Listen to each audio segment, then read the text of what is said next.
Good morning, guys. John here, my brother Billy, Prime Brothers Butcher Shop.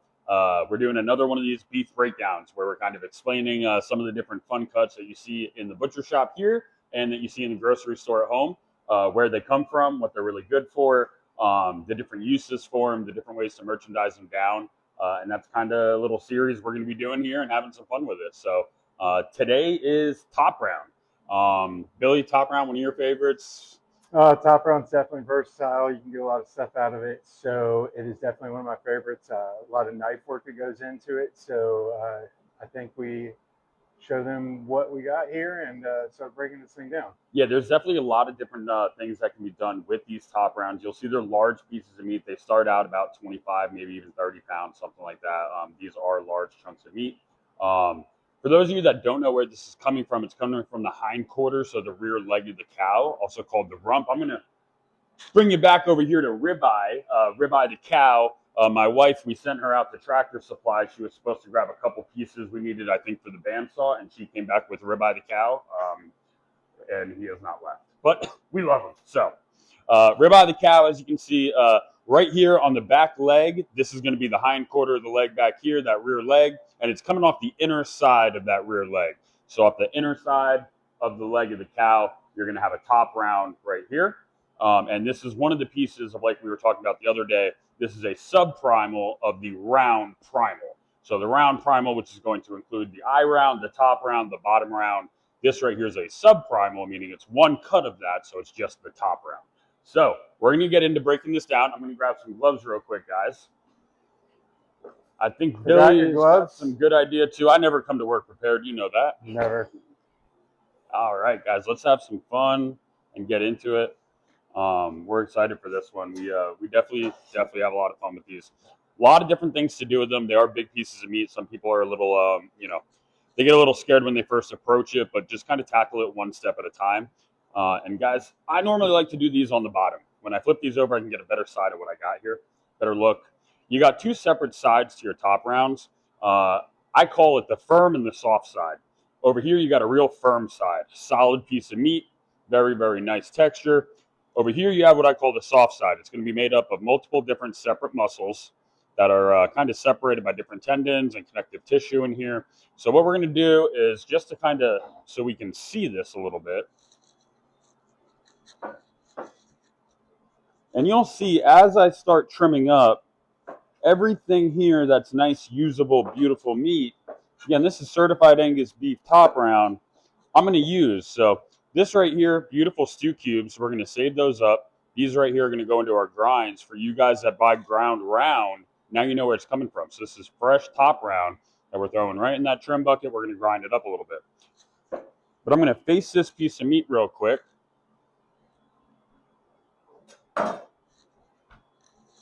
And basically just start cleaning this up a little. And what you're going to see is I'm going to start exposing some stuff on this soft side here that we're going to want to get rid of. There's a little bit of connective tissue, and it works its way down right in here to a small little piece that we want to remove. So as that comes out, which is no good, we're just going to toss out. We don't want that in our burgers. That's really the only thing out of this whole piece we don't want. Everything else is beautiful, beautiful, nice beef fat.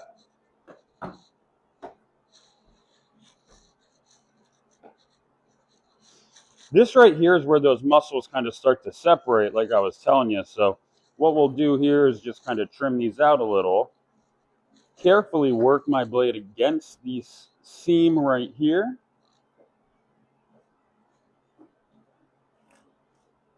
And by doing that, I can clean up a piece of meat here, which we're going to toss off to Billy over here. We're going to be laying some stuff down so we can all kind of break it down together here in a moment.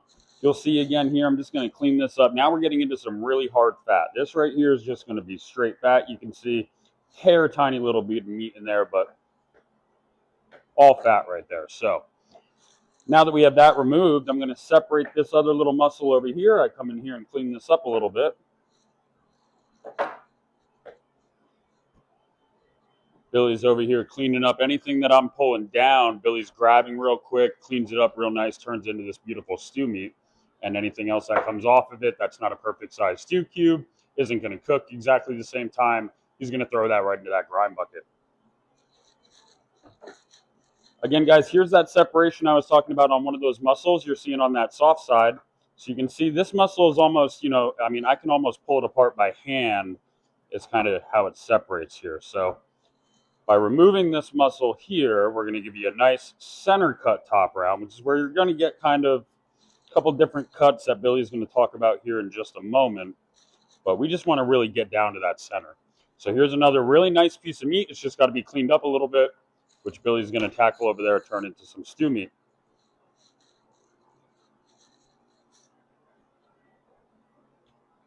Now we're just going to really quickly, easily, and lightly, without going too deep into this and taking too much off, I want to clean this up.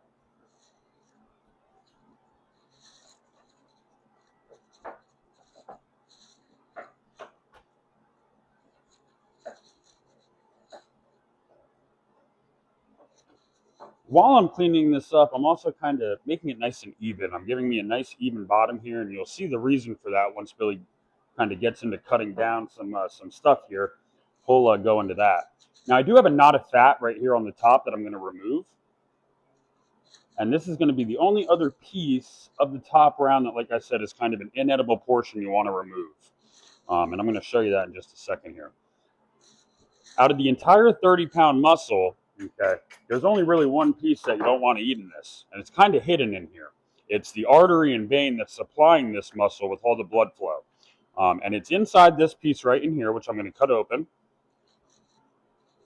And you'll see me starting to expose it right now.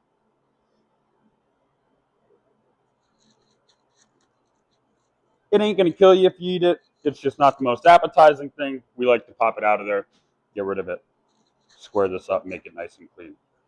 We're going to get rid of any remaining of that, and we're good to go. Awesome. All right, guys. So now that we have that bottom really nice and cleaned up, nice and flat, nice and even looking, we're going to tackle this top real quick. This top's pretty easy. We're just going to clean her up. Same thing as we were talking about, a lot of real heavy, hard fat here. You can see that, just fat. You don't want to dig deep when you're slicing or cleaning these because you're taking off good meat. So we want to go just down to the meat, barely taking any off as much as we can, or as little as we can for sure.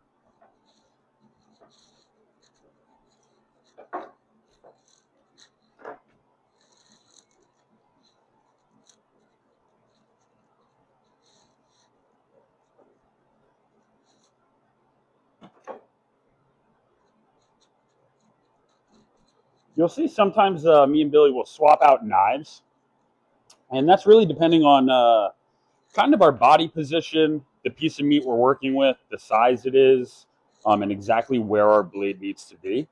So you'll see, I mean, for the most part, I just clean that up with this very large knife. But for the way my body position is right now, to use this large knife, I'd be all the way up in here. It's just not comfortable, so I like to use a smaller knife. So you'll see us kind of switch up knives, and that's the reason why, in case anybody's wondering.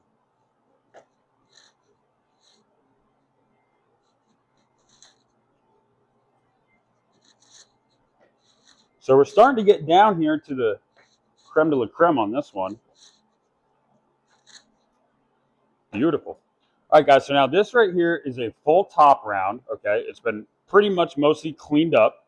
In this case, something like this would be, Billy, what's the industry term for this? Denuded, I guess? Yeah, denuded. Well, usually denuded will have that top cap off. Yep. Oh, that's right, yeah. Billy can take this off, which Billy's going to get to in a second here. He's going to be removing this cap on this, and he's going to be showing you how to merchandise this down. I have a whole second one, so I'm going to do that exact same process on this one while he kind of explains a little bit to you guys on what to do with this one right here. So while he's showing you some of this, I'm going to get to work on cleaning this other one up real quick. And then whatever he doesn't come up on ideas with this one, I'll show you on that one. All right, Billy. There's your baby. How's she look? Appreciate it. Looks fantastic. She looks good. What's going on, guys? Billy, Prime Brothers Butcher Shop, one of the brothers over here. So a couple little things I just like to kind of clean up. Like John said, you've got a cap right here. I'm about to pull that off. Typically, the reason why we got two of them here is because, like I said, it's very versatile and you get a lot of different cuts out of this. So if you're on a budget or you're just trying to want to do something different, this is something we could definitely do for you. So if you said, hey, I really like this video, it intrigued me, the inside round, top round, I'd like to get some of the cuts. So we're going to break this down and make honestly like a little cut sheet for you guys. So if it's something you guys are interested in, we definitely can get that going. So first thing, there's a seam, this fat that runs down through here. That's what's separating this cap and these two muscles essentially. So to get down to this inside round part, I'm going to just get my knife right up underneath this, in between that fat, and I'm just going to work it back. And as I'm putting a little pressure, literally just letting the knife kind of separate that fat and putting pressure, pulling away from the meat, it's going to just start separating that seam. And I'm just going to follow that seam, which is going to expose this fat right here, which is going to help me pull this cap off. So I'm just kind of working it, using more pressure and just a little bit of that blade to just kind of. You can see just how careful, guys, he is. I mean, he's barely touching it. He's mostly pulling. So, I mean, most of that work right there he's doing with his left hand. So once I get through here, I've got the majority of this off. I like to flip it over so that I can kind of find that notch. And I'm just going to literally just flip the wrist just to kind of separate. And now you've got your cap removed. I'm going to flip this back over, and I'm just going to clean up this little bit of fat just to make it nice and pretty.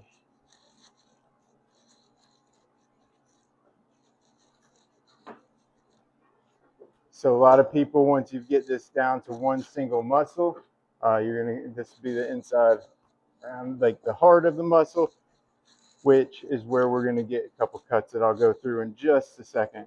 So I'm just going to continue to clean this up. Get her nice and ready for the first cut that we'll merchandise off of this. So which, folks, I don't even know what it is, so I'm curious. Billy, what are you thinking? So that's the fun thing about this. There's so many options that. This is usually the first cuts you're getting. So. And why is it called the first cut, Billy? I mean, is that? Just explain that out a little bit. I mean, it's that nicer. So typically that first cut is going to be. That's kind of an old school term, right? It is. So usually your first cut is going to technically your second cut, because over here we like to face things off. So if I flip this over, you see how it's not even, it's a little jagged. So what I like to do is I try to face it. John does the same thing. It's just something we've been doing for years, is you take it so it's an even cutting surface. So I'll take my knife down to the block and then just pull straight back. So now I've got this piece, but now I've got a nice flat surface to work with. So typically, one of the big sellers here, and something that we merchandise down a lot, it's actually part of one of our bundles this week, is London broil. Really, it's a top round steak is what this is going to be. London broil is actually the cook method. It's been around for years. You can get London. What was it traditionally? Flank steak, right? Yes. But what happens is everybody is just accustomed to hearing London broil. We label it out there London broil just because that's what kind of the market has coined the cut. When in reality, it's kind of like a prime rib, or just a style of cook.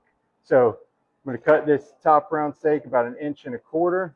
Go down to the block, same thing as facing it off, and then I'm just going to pull that knife straight back. And that's your typical thickness, but you can really do those however thick you want them, right? Definitely can. That's just typically where we're running our steaks, our top round steaks for London broil. So that's going to be the first one. And ideology behind that, I mean, I guess, and really, in my eyes, it's the thicker you cut something, you can keep it a little more rare, slice it thin, and on a piece of meat like this that is really intended for braising or slow cooking, now you can grill it or broil it, like you said, London broil method, and by having it thicker and keeping it rare, slice it thin, it's a little more tender. So it's definitely going to be more tender. When when I do a London broil, typically what I'm doing is I'm finding a nice center cut where I'm like, okay, that looks great. It's a good thickness, and then I will take a fork at home and I'll just punch a bunch of holes in it, and then I will marinate for at minimum. I like to do at least 4 hours, and then I'll go on the grill hot and fast, or you could throw it in the oven, the term London broil, and broil it. Basically, you're going to do it kind of like a prime rib, where if you broil it for a few minutes and then you shut the oven off and just kind of let it roast until you get to that desired temperature. So I'm going to cut a couple more out of here. There's another nice one. That's a bigger one. And I'm going to go probably 2 more. This one's about an inch. You know, determining how big that face is on that inside round. I don't want to go too thick because, as John said, you want to be able to have a good, even cook time. And these are, I mean, absolutely beautiful pieces of meat. You can see just by hand him cutting them down. He's barely even checked. I mean, he's just literally. You can see how nice and even those are. That just comes with time, guys.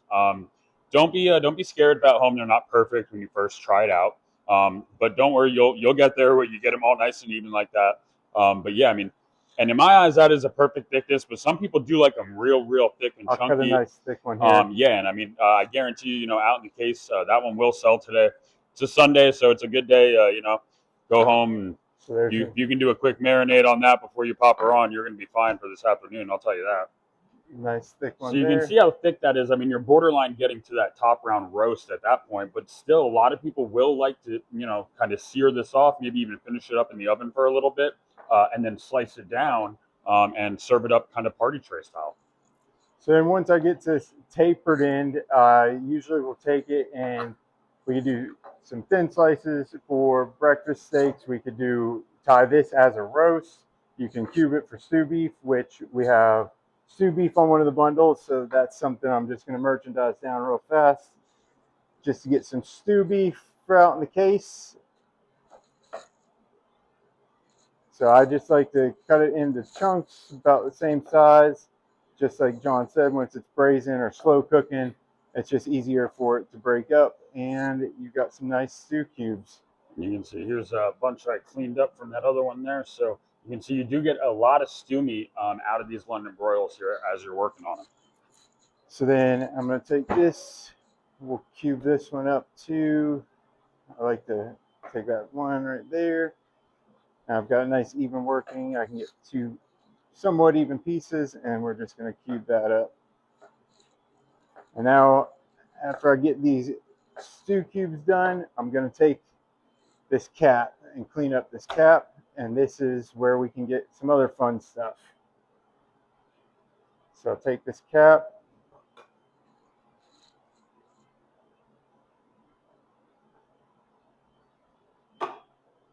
That's all going into our trim bucket so that we can get some nice And so you 85. can see, guys, this is definitely one of the pieces of meat that we enjoy to cut down because it does require it requires some skill.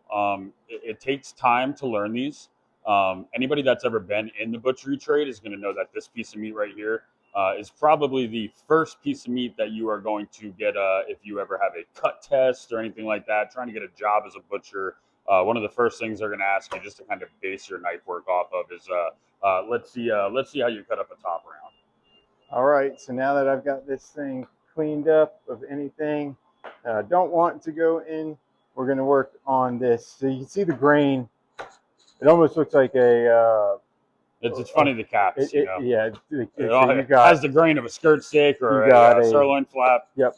So basically, it's going to be tender. You can cook it just like that. It's not going to be as tender as a flank or skirt, but it's something that is you could do pretty much whatever. So what we like to do is, because it's got that same muscle structure, is we'll take it and we'll do some fajita strips. So you're going to get that nice loose grain. So I'll take it, cut it in half, and then just work my way down on some nice fajita strips, nice and thin.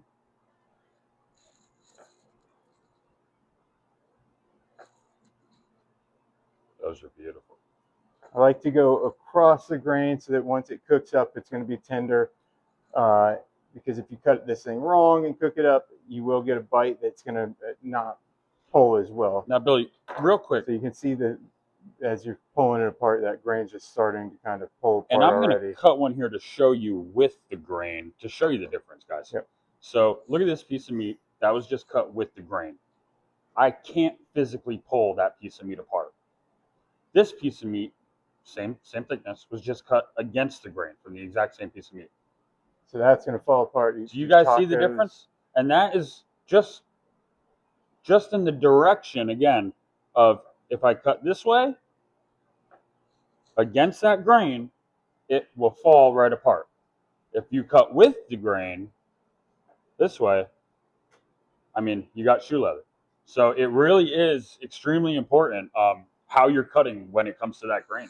Absolutely, and that goes with any steak that you get or any kind of red meat.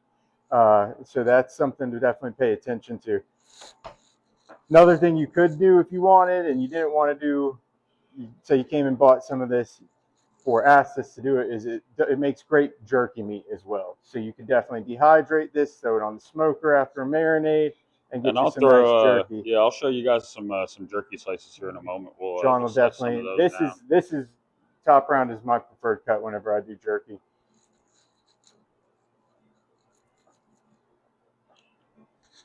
Let's knock this out real quick. Show you how much fajita meat we're getting from here. So.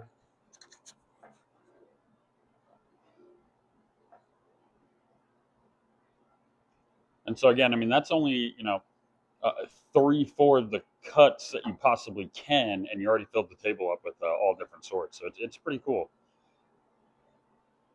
So there you go. You get some stew beef, some pita meat, some London broils, a hybrid. We'll call this big guy hybrid roast. And then you can take this piece that was that face piece. You can cut that down into more fajita strips, or you can do more cubes for stew beef. Yeah, that's awesome. So I'm going to hand you back over to John and let him show you a few more ways to merchandise this down. Yeah, absolutely, guys. And I mean, we'll make this quick, and I'll show you one last one here. I'm staring at the marbling on these things because they're beautiful. Those steaks over there are looking absolutely beautiful. Again, it's known to be a tougher cut of meat, something that you have to braise or slow cook or throw in a pressure cooker in a crock pot, something like that. But you really can. You can grill those up, do a medium rare, and they come out fantastic. So, guys, I'm at that same stage before, all completely cleaned up, but I still have the cap on. I am just going to remove that cap, same as Billy, real quick. This is going to be a little bit more fajita meat, that same exact fajita meat we were just showing you guys. So I'll probably toss this over to him and have him do that up for me real quick. But same thing, so we just separate off that muscle right there. And that is, again, that muscle that has all that crazy grain we were just talking about. That's that cap of the top round. So thanks, Billy. Perfect. Then I'm just going to clean this up a little bit. Same thing, get this to just a nice clean piece of meat. Same idea. I'll switch over here to a little bit of a bigger knife. Get this done a little bit faster. Again, being very careful. You'll see when I cut, I'm not angling my knife into the meat. I'm angling my knife away from the meat. And I know that sounds kind of counterintuitive, but as I'm pushing, my blade is actually going into the meat, pushing, which is just basically taking off that upper top level. So that way I'm not, removing too much of this good meat here. Once we have that nice piece there, just like Billy was talking about, you're going to want to face it. This one's already faced off pretty good, but I'll do it again real quick, and we'll just do exactly the same deal. This also makes some great fajita strips, so we'll strip that up real quick. Here we have some awesome stew cubes. Throwing those over in those piles over there. Good stuff. All right, so now's where you get to have fun with it. Same kind of deal where Billy was at, except now, let's see. One of my really nice, fun things I like to do is slice these pretty thin. And you can see I do that by just placing my knife, going down to the block, placing my hand, carefully controlling that knife, pulling it back, ending up with these beautiful thin slices. For Italians out there, this is going to be your beef Broil. You're going to take these, put your stuffing in here, you're going to roll them up. This also could be a rouladen, another thin sliced beef dish. Typically done with pork, but you could definitely do it with beef. With these, while they're about this thickness, I'll show you a different way to merchandise them down. This is the exact same way we're going to get those jerky strips we were talking about. So to make some really good jerky, throw pieces just about that size like that on the dehydrator. Those are going to be amazing. Again, top round, so it's really good stuff. You want to slice them thin against that grain just like that, or leave them as nice big slices like this, and that right there is your Broil. You may also see some places will do what they call kind of like sandwich steaks. Sandwich steaks are going to be where, again, you continue kind of doing this down, kind of like a pan searing, real quick fry steak, breakfast, something like that. But they can be a little tough. I don't normally have them in the case, but if you ask for them, we'll do them for you. You'll see them a lot of times in grocery stores, just like that. As we work our way down here again, at this point, I'm at a pretty nice looking piece of meat. And one big thing that a lot of people are asking for that they don't find in the grocery stores anymore is a top round roast. And that is just doing this. This is really your classic roast beef right here, guys. When you go to the deli and you ask for 2 pounds of roast beef thin sliced, it's normally a top round. It may be a bottom round, but if it's a bottom round, it's less quality. So top round is really, really high quality stuff, good quality meat, and it works great for roast beef. In order to do that, some people will just straight tie this thing up. What I like to do is to get them nice and even. So I'm going to square this back off just like this.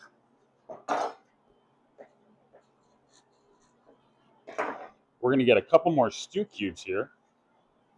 Throw those over to Billy. Now I got a nice looking piece of meat here. This piece right here is just a little uneven for me. And again, this is just me being picky, but we can use the stew beef. As Billy said, it is on a bundle and we need it. So, and again, we're kind of about consistency, quality, maybe going a little overboard to make stuff kind of look a little perfect and cook as best as possible. You can see, I mean, shaping this as best I can is not just to make it look pretty. It's going to make it roast evenly so that you don't end up with one piece that's completely overdone, well done, and then some pieces that are, way under on you. Well, that's the beauty of it, and that's one of the big things going to a butcher is you get the customization, but you also get like the fact that you are going to get care for the meat, and it will cook a little bit more even and make your life a little easier cooking stuff. Because you go to the stores and just see meat out there, you have uneven cooking surfaces. You're not going to get hard sears. It really makes a difference having flat and even meat. So. Well, and I mean, at the end of the day, it's kind of really like you always tell people. I mean, we do it like we would want to do it for us at home. If I'm going to cook this at home, I want it trussed really nice, nice and tightly, and I want that to keep it nice and even, so that, like you said, every piece of this meat that you're paying money for comes out exactly the way you want it to. It takes a little bit of extra time on the end of whoever is doing the production, like we are, but that's why we're here. About it. We love that's the point of being here. That's our job. So real quick, while he's tying this, I just kind of want to emphasize that the whole purpose of tying it is you're gonna keep the muscle fibers more intact and even. It's gonna essentially cinch all of that meat together so that it does cook even. You're not gonna have some loose parts. So as you can see where the grain starts to shift and stuff, if we just left that whole, that's going to take a little longer. You're going to get some of that meat starting to tear. This way it makes it easier for carving. So once it firms up when you cook it, it's going to kind of shrink, but then you get one solid even piece of meat that's not going to pull apart once you start cutting, especially down towards this loose. And this will be so simple. When you see this grain here like this, all you're going to do once this is done, you're going to pop those strings, pop that string, take this and start slicing against that grain, guys, right down this roast. Some people will, I mean, it looks easier to just boom, boom, boom, boom. You do want to go against that grain, though, and you'll see it's going to kind of shift. So it's really running this way. So by running this way with the roast, we want to go against it. So you're actually going to want to go on a diagonal like this when you're slicing down this particular piece as you're looking at it. Again, guys, beautiful top round roast. Well, Billy was talking about the benefit of having a local butcher shop. This top round roast, just ballpark, I'm going to say about 7 pounds. It's a large roast right here. You come into a butcher shop, we can give you whatever you need. You need a 3-pound piece, we're going to cut you a 3-pound piece. You need a 6-pound piece, we're going to get you a 6-pound piece. You don't have to pick what's out in the packages out at the grocery store. we're going to cut it for you. Or if you need a specialty order, call, place it. We'll have it ready for you as soon as you come in. And then the other cool thing is, like we were talking about on the other breakdown videos, if you ever want a whole subprimal, like you just saw, a whole top round, we can cut you a deal on purchasing the whole thing, and we'll merchandise it down for you however you'd like, free of charge. So we'll butcher it down for you. So you tell me how many roasts you want out of it, how many thin slices you want, how many lemon broils you want, how much stew you, how much fajita meat, how much ground beef you want. You let us know what you want out of it. And at that point, or if you want a little bit of everything, we can cut you a really good deal on buying the whole thing, and we'll do the butchery for you. As you can see, we have fun doing it. Everything that you see here is getting fresh to go right in the case here to open on this beautiful Sunday morning. So, yeah, but that really is it, guys, for a top round. There's real other fast. Oh, I don't want to cut you off, but Kayla, if you don't mind showing this trim bucket. So, like we said earlier, in case you missed it, so all of this is going to go straight into the grinder, and we're going to grind some beautiful 8515 with this. This top round. We'll lean it up a little bit, take some of this hard fat out, and we're going to get this thing ready to go for some fresh daily ground beef. So definitely come in and check that out as well. And that's the other thing. I mean, being able to take all these trimmings and grinding fresh every single day matters a lot. Billy, anything else, man? I think that's. I think we did a pretty good job at merchandising this stuff down. So, well, that's awesome, guys. We appreciate it. Again, you guys tuning in, checking these out. We hope you find them interesting. It's something we do every single day. It's a little mundane to us, but at the end of the day, we do love it. So we're going to try and definitely be doing a little bit of more of these. Have Kayla, my wife, over there on the camera a little more. Ribeye, our buddy back here, he's going to be helping us out a little bit more. So we'll definitely be having a little bit more fun doing some more of these kind of videos and hoping to grow that a little bit. So. Yeah, absolutely. And then if you guys have any other suggestions, recommendations, yeah, absolutely. Let us know. Drop a comment. And a couple of videos we've talked about. Somebody asked about properly spatchcocking a chicken. We're about to get into turkey season, so if you guys haven't placed your pre-order for turkeys, we are running out quickly. And we got probably a couple more days of pre-orders before we're going to be completely sold out. So definitely get your turkey orders in.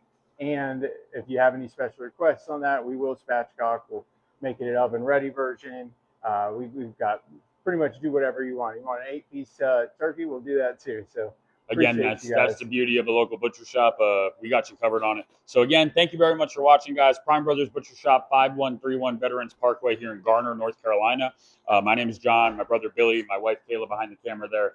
Thank you guys again, and we'll see you on the next one. Perfect.